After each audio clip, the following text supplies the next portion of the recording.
Jennifer Aniston has finally spoken again about one of the most infamous Hollywood scandals of all time, the so-called Brad Pitt and Angelina Jolie love triangle. And honestly, even 20 years later, it still fascinates people. The idea that Jennifer Aniston, America's sweetheart from Friends, the woman everyone rooted for in the 90s and early 2000s, would be blindsided by her husband falling for his co-star while the world watched in real time is the kind of drama you couldn't even make up for a movie. And yet it happened, and it dominated tabloids, headlines, late-night jokes, and red carpet speculation for years. The breakup of Brad and Jen wasn't just a celebrity divorce.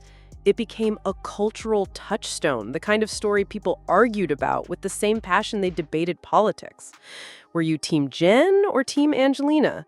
Did Brad betray Jennifer, or was it just two people growing apart? And what role did the press play in shaping the narrative, especially around Jennifer, who was portrayed as the victim, the scorned wife, the lonely woman left behind, while Angelina was painted as the other woman, the dangerous seductress, and Brad floated somewhere in the middle, half villain, half romantic hero. Now, Jennifer is reflecting on it in her own words, calling it a vulnerable time, admitting she took it personally, and even poking fun at the fact that she was shooting the breakup right after her real-life breakup. There's a certain irony to that, life imitating art in the most painful yet strangely cathartic way. She says the tabloids were like soap operas for people who didn't have soap operas. And honestly, she's not wrong. Think about it. This was pre-social media, before TikTok and Twitter gave people a constant drip feed of celebrity drama. Back then, if you wanted gossip, you turned to magazines at the grocery store checkout line, and nothing sold copies like Jennifer Aniston crying on the cover or Brad and Angelina photographed together looking like the perfect new family. I remember those magazine spreads vividly, the infamous W photo shoot where Brad and Angelina posed like a suburban couple with kids. It was scandalous, calculated, and to Jennifer, downright cruel. She once famously said Brad was missing a sensitivity chip, and you can understand why. Imagine your husband leaves you, and then months later he's doing a glossy photo spread playing house with the woman he left you for. That's not just salt in the wound, that's an entire salt shaker. But what's interesting now, 20 years later, is how Jennifer processes it. Back then, she was vulnerable, hurt, humiliated, and probably angry, even though she tried to keep things dignified.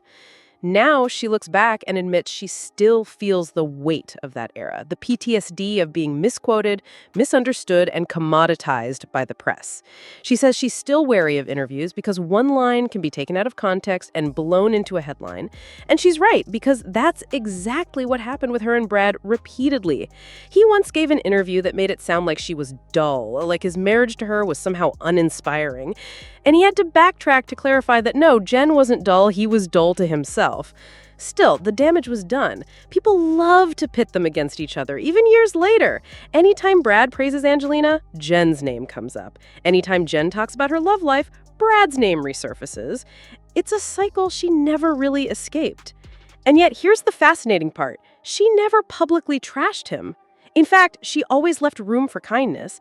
In her old Vanity Fair interview right after the divorce, she said she loved Brad, would love him for the rest of her life, and that he was a fantastic man. That's not the voice of a bitter ex, that's the voice of someone who genuinely values the years they shared. And you can tell she's worked hard to reframe the narrative. She doesn't call her marriages failures, she calls them successful in their own way because they taught her something, and because she chose her happiness rather than staying in something that didn't work. That's a refreshing take in a world where divorce is still often seen as shameful. Of course, people are still obsessed with the possibility of Brad and Jen getting back together. Remember that 2020 SAG Awards, that viral moment backstage where they hugged and looked genuinely happy to see each other? The internet went wild, convinced that this was the start of a reconciliation. There were memes, think pieces, TikToks, everything. And yet, both of them made it clear they're just friends now. She says they're buddies, they talk, there's no awkwardness. And honestly, I think that's healthier than a reunion. Sometimes the best outcome after a messy breakup is finding a way to be friends, to show the world that not every love story has to end in eternal bitterness. Still, I can't help but think about how differently things might have gone if tabloids hadn't fed the fire. Jen herself said journalism back then felt like a sport. Like it was all about who could land the juiciest, most scandalous story. She became a character in a soap opera she didn't sign up for. The narrative painted her as the poor, childless woman abandoned by her husband for someone younger and sexier, and that stuck to her for years. It's only recently, with interviews like her 2022 Allure piece, that she's been able to fight back against those lies. She set the record straight, saying she didn't lose Brad because she wouldn't give him kids. That was just tabloid fiction. And it's heartbreaking that she had to carry that stigma, that somehow her worth as a wife and woman was tied to motherhood. Even now, people ask her about babies as if a successful, iconic career isn't enough. It shows how unfair the double standards are. Men can walk away from marriages and no one blames them, but women get labeled selfish or cold. And let's not forget Angelina in all of this. Back in 2005, she was branded a homewrecker, a femme fatale who stole Brad from Jennifer. But as time passed, Angelina and Brad built a whole family together, adopted kids, got married, and then went through one of the ugliest divorces Hollywood has ever seen.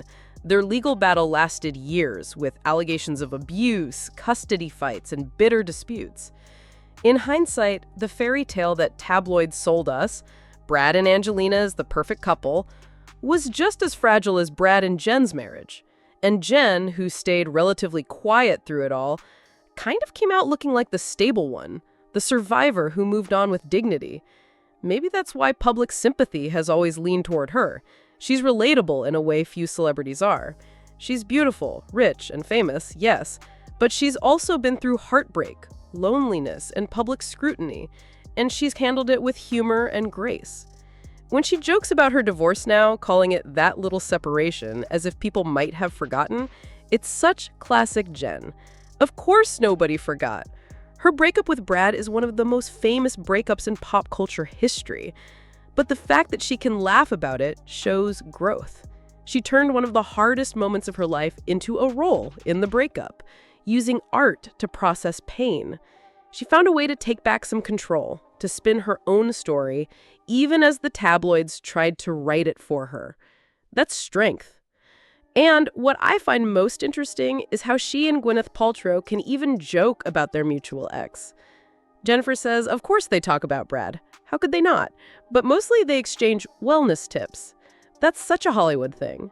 Two women who both dated the same man, now swapping advice about doctors and routines, proving that Brad isn't even the center of the story anymore.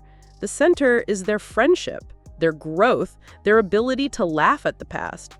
It makes Brad almost irrelevant in a way. Just another chapter in their lives, not the whole book. At the same time, you can't deny that Jennifer and Brad's story continues to hold cultural weight. People are still fascinated, still debating who was right, who was wrong, still holding out hope for a romantic reunion, even though it's been 2 decades. Maybe it's because Jen and Brad represent the last great Hollywood golden couple, before social media shattered the illusion of mystery. Back then, stars still felt larger than life, and their romances felt like modern fairy tales.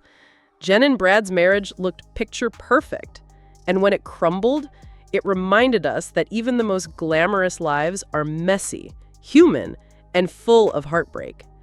And here's my personal take. Jennifer Aniston deserves way more credit than she gets. She could have gone bitter. She could have spent years dragging Brad and Angelina in interviews, but she didn't. She stayed classy, kept working, built a career outside of Friends, and became a symbol of resilience. Yes, she was hurt. Yes, she took it personally. And yes, she admits it was a vulnerable time. But she didn't let it define her. Today, she's still starring in hit shows, still beloved by millions, still a household name, while the so-called love triangle has faded into nostalgia. In the end, Jen won, not because she got Brad back, but because she didn't need to. She found her own happiness, her own identity, and proved she was more than just someone's ex-wife. And that's the real tea. Sometimes the best revenge isn't a clapback or a tell-all, but simply living your life, thriving, and letting the world see you shine.